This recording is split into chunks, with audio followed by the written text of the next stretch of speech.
जुबान काट लिया जाता हो, आंखें निकाल ली जाती हो, तो फिर हमारे प्रदेश की जो आम जनता है इसका क्या? मुख्यमंत्री आवास बुलाए, जिस तरह से आपने रुपेश पांडे को बुलाया गया है।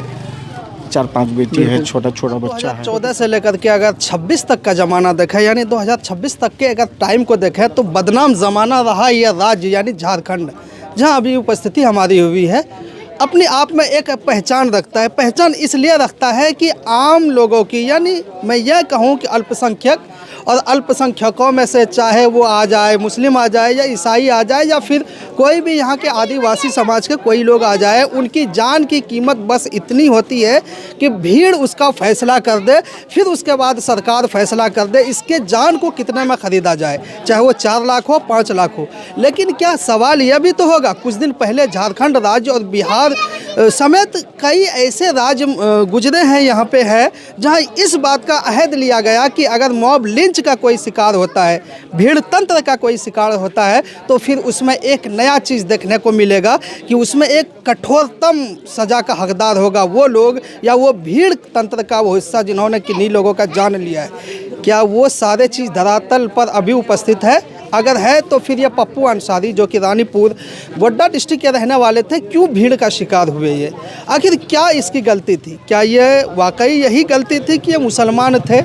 इसके नाम में जो शुरुआती नाम है उसमें मोहम्मद लगा हुआ था, आखिरी नाम में अंसारी लगा हुआ था। बहुत बेहद आसान सवाल और उससे भी आसान इनका नाम, जहां भीड़ तंत्र के द्वारा इनको लिंच किया जाता है और मारा जाता है। लेकिन उससे भी ज़्यादा जहरीला सवाल आपके इस जहां अल्पसंख्यकों के वजूहात से इनके ज़रिए से यह सरकार चुनिंदा और उनके यहाँ से चुनने का जो काम होता है, उनके जो MLAs आते हैं, MPs आते हैं, यहाँ के अल्पसंख्यकों का बड़ा हाथ होता है। तो फिर वो लोग कहाँ हैं जो अब तक कहीं सोए हुए हैं? तो फिर वो लोग कहाँ हैं नाम निहाद लोग जो कहते थे कि अगर आप हमें वोट भर के देंगे तो फिर ये लिंचिंग शब्द ही सुनाई नहीं देगा? तो फिर क्यों ऐसा हो रहा है? ये सवाल है लोगों की। क्या फिर से कोई पप्पू अंसारी शिकार होने वाले हैं, या इससे पहले जो तबरेज़ अंसारी था उनका क्या हुआ? उनके जख्मों पर मरहम क्यों नहीं लगाया गया, या उनको देख करके सबक आमूज़ क्यों नहीं किया गया, यानी सबक को ग्रहण क्यों नहीं किया गया कि अब काश हमारे राज्य में, झारखंड में ऐसा ना हो। लेकिन एक दर्द तो है, एक टीस तो है, एक कुढ़न तो है, एक तड़प तो है, लेकिन क्या करें? जिस सरकार और जिस राज्य के मुखिया के सामने बस ये दर्द सुनाई ना दे और दिखाई ना दे, तो फिर अगला और अंतिम जो सबक होगा वो यही निकलेगा कि होने दो जो होना है। लेकिन चलिए बात करते हैं कुछ लोगों से, इससे हमारी क्या दुर्दशा बनती है और क्या सबक मिलता है पप्पू अंसारी नामी शख्स का जो मॉब लिंच किया गया, भीड़ तंत्र के द्वारा हत्या किया गया, इस शक में कि वो चोर है। चलिए चोर है, कुछ दम तक के लिए मान लेते हैं, कुछ मिनट तक के लिए मान लेते हैं, लेकिन भीड़ तंत्र को यह फैसला देने का अधिकार किसने दे दिया? इनकी आंखें खोल ली जाए, इनकी ज़ुबान काट दी जाए, या फिर बेरहमी से इनको मौत के घाट उतार दिया जाए? आइए बात करते हैं कुछ उन लोगों से जो इन पर अपनी पैनी नज़र रखे हुए हैं, और कुछ अक्लमंद दानिश्वर लोग हैं जो इस बारे में कुछ अपना ख्याल के जो कारकुनान हैं जब यहाँ आते हैं। पप्पू अंसारी जी दुनिया से जो रुखसत हो चुके हैं, अब उनके जो अहलो आयाल या परिवार बचे हैं, उनके तरफ से क्या आसरा रहेगा, क्यों क्या मदद रहेगी, या किस नज़रिए से SDPI को देखेंगे पप्पू के अहलो आयाल? जी SDPI राष्ट्रीय स्तर पर बहुत मजबूत लेवल पे कंटिन्यू धीरे धीरे आगे बढ़ने वाली पॉलिटिकल पार्टी है, और इस पार्टी का स्लोगन है, SDPI का नारा है, हर मजलूम हमारा है। हमारे देश के किसी के साथ भी अन्याय हो, चाहे वो क्रिश्चियन हो, आदिवासी हो, माइनॉरिटी हो, या और कोई कम्युनिटी हो जो ST/SC से बिलोंग करता हो, सबको न्याय मिले, सबको बराबर इंसाफ मिले, सबके साथ सबको जस्टिस मिले, ये सुनिश्चित करना SDPI का एक अहम मकसद है। आज हम पप्पू अंसारी जी के परिवार से मिलने के लिए आए हैं कि प्रदेश की आम जनता तो छोड़िए, एक पंचायत समिति के सदस्य जो आयशा बेगम है, उनकी वाइफ जी, पप्पू जी की जो है ना बीवी है, उनकी पति भी सुरक्षित नहीं है, तो आम जनता का क्या हाल होगा? बिल्कुल सही बोल। तो एक चुने हुए जनप्रतिनिधि के जो पति हैं, उनको अगर पीट पीट के कत्ल कर दिया जाता हो, जुबान काट लिया जाता हो, आंखें निकाल ली जाती हो, तो फिर हमारे प्रदेश की जो आम जनता है इसका क्या हाल होगा। तो कहने का मतलब यह है कि ये जो आवारे और गुंडे लोग हैं जो झुंड बना करके लोगों को हत्या जो करते हैं, हमारे प्रदेश यानी हेमंत सरकार जो है इस बात में वो नाकाम हो चुके हैं ऐसे गुंडों को कंट्रोल करने में। हम आपके माध्यम से, मीडिया बंधुओं के माध्यम से हम सरकार को ये मैसेज पहुंचा रहे हैं कि आप प्रदेश में तुरंत ऐसे कानून लाइए और उनको ऐसे कड़ी से कड़ी सजा दिलवाइए कि किसी को भी जो है ना कानून अपने हाथ में उठा करके किसी को कत्ल करने का कोई हिम्मत ना हो जी। इसलिए साथ ही साथ हम चाह रहे हैं कि परिवार का गार्जियन ही जब चला गया, उनकी बेवा और उनके जो बच्चे हैं ये रो रो करके इनका बहुत बुरा हाल है, तो हम फैमिली वालों से बात करके हमें जो समझ में आया कि अभी तुरंत इस फैमिली को सरकारी मदद की ज़रूरत है।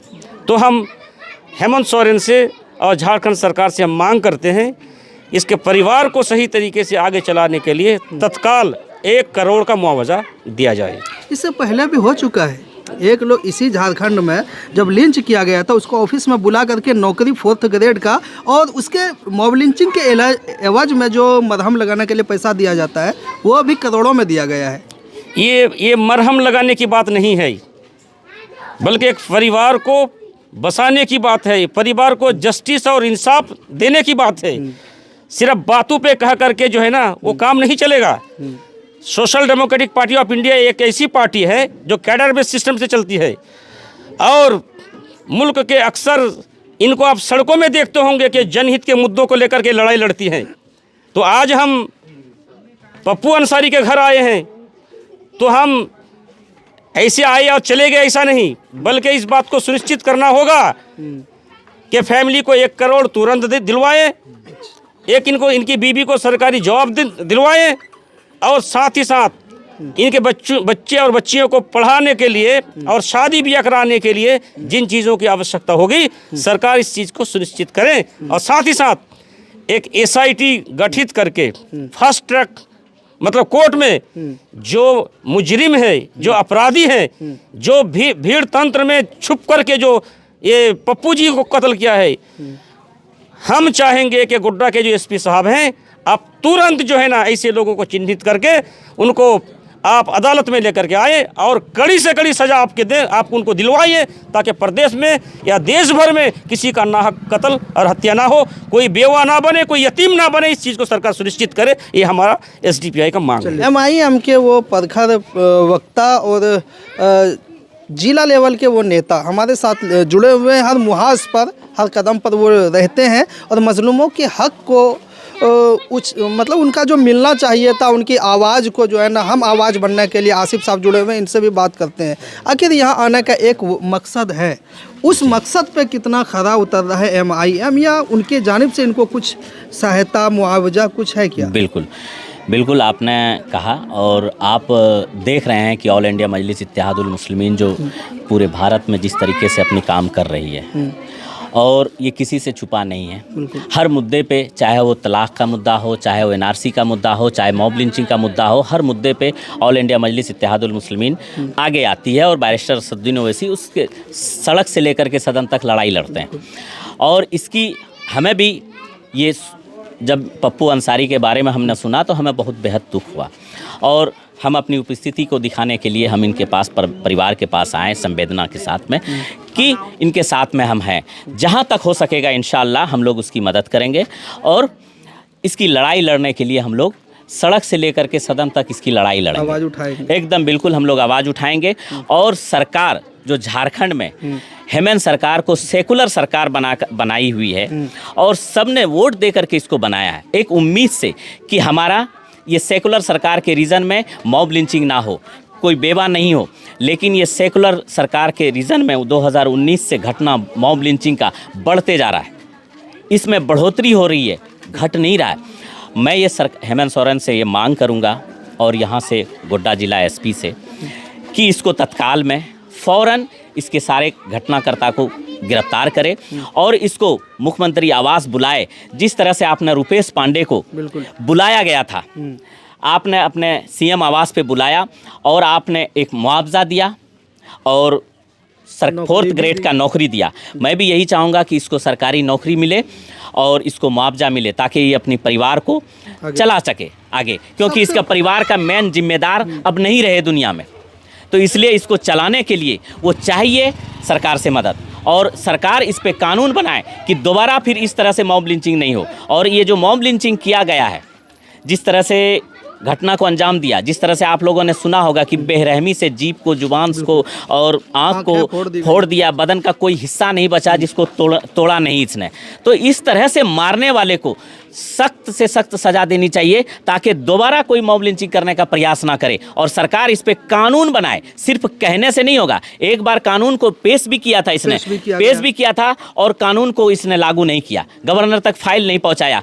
तो कहनी और कथनी में फ़र्क है, आप करके दिखाना होगा सरकार को।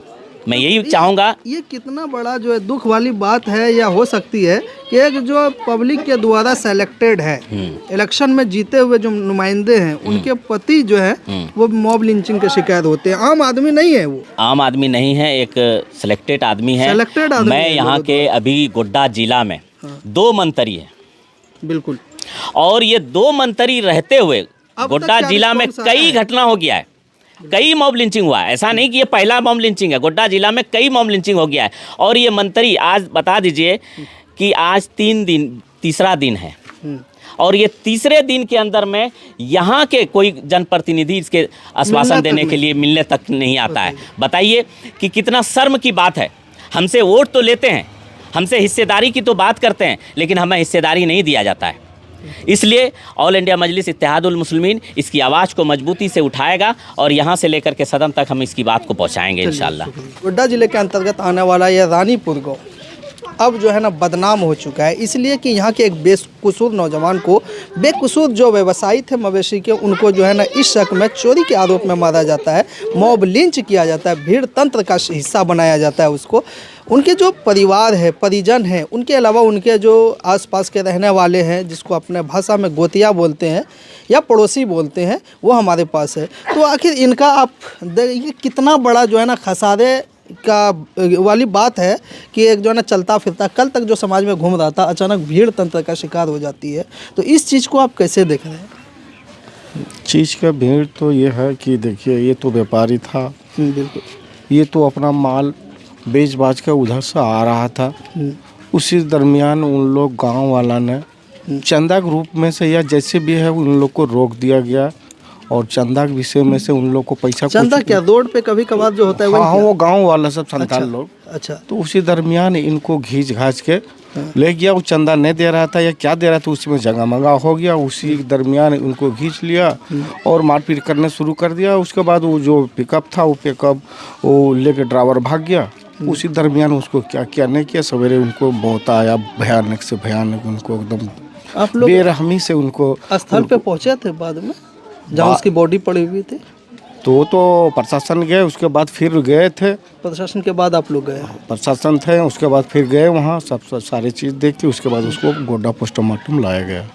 गोड्डा के 2 मंत्री है, एक संजय जी है और एक आपका दीपिका पांडे जी है। इनके तरफ से किसी तरह का कोई बोली निकली है इनके मुंह से कि कुछ मदद के लिए, सहायता के लिए? अभी तक तो उन लोग कुछ इसका निर्णय अभी नहीं किए हैं, ना आए हैं, ना इनका कुछ अभी तक वो अपना डिसाइड में है क्या है, ना वो कुछ कर नहीं रहे। यहाँ तक आया नहीं तो हम क्या समझे?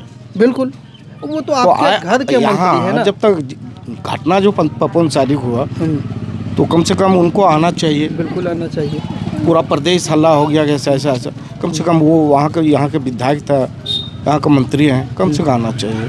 तो वो भी आए नहीं। एक अपील कुछ होगा सरकार के लिए, कुछ चाहत रखते हैं? चाहत के लिए यही कि देखिए, उनको 4 बेटी है, 4-5 बेटी है, छोटा छोटा बच्चा है, छोटी छोटी है। अब उनको परवरिश कैसा होगा, अब वो मालिक जाने उनको, अब उसका घर का क्या स्थिति होगा। हम लोग यही सोचते हैं कि सरकार इनको दिया जाए, 1 करोड़ रुपया दिया जाए, एक नौकरी दिया जाए, जो परवरिश करे अपने बाल बच्चों के साथ। उनका घर है। और अजूबा वाली बात यह भी है, खुद जो मरहूम है पप्पू अंसारी साहब, उनकी वाइफ पंचायत समिति सदस्य है वो, और उनके पति का इस तरह से दर्दनाक मौत देना एक जो है ना सवालिया निशान, एक क्वेश्चन मार्क छोड़ के जाता है। अब वही सन्नाटा जहां कल खुशी का माहौल था पूरी तरह से, अब सन्नाटा बिखरा पड़ा है। ये आयशा बेगम, ये नाम लिखा हुआ है, समिति पंचायत समिति सदस्य है, और वो पप्पू अंसारी जिनका नाम अभी तक इसमें दर्शित है, यह प्लेट है। ये अपने आप में एक जो है ना पहचान दिलाने के लिए कि मेरा अस्तित्व क्या है और हम किस लेवल के हैं, वो सारे यहाँ लगाया गया है। अब ये हादसा आंखों को नम कर देना, हालांकि कल ही इनका जो है ना सुपुर्द खाक इनको किया गया है, और फिर जो है ना, लेकिन फिर भी एक सवाल छोड़ के जाता है, कब तक जो है ना तबरेज़ अंसारी या पप्पू अंसारी साहब इस तरह से जान लिया जाएगा और फिर गम का माहौल एक खेलते हंसते परिवार को गम के आगोश में धकेल दिया जाएगा। आप देख रहे हैं उजाला खबर, मैं हूं आपके साथ वसीम अकरम।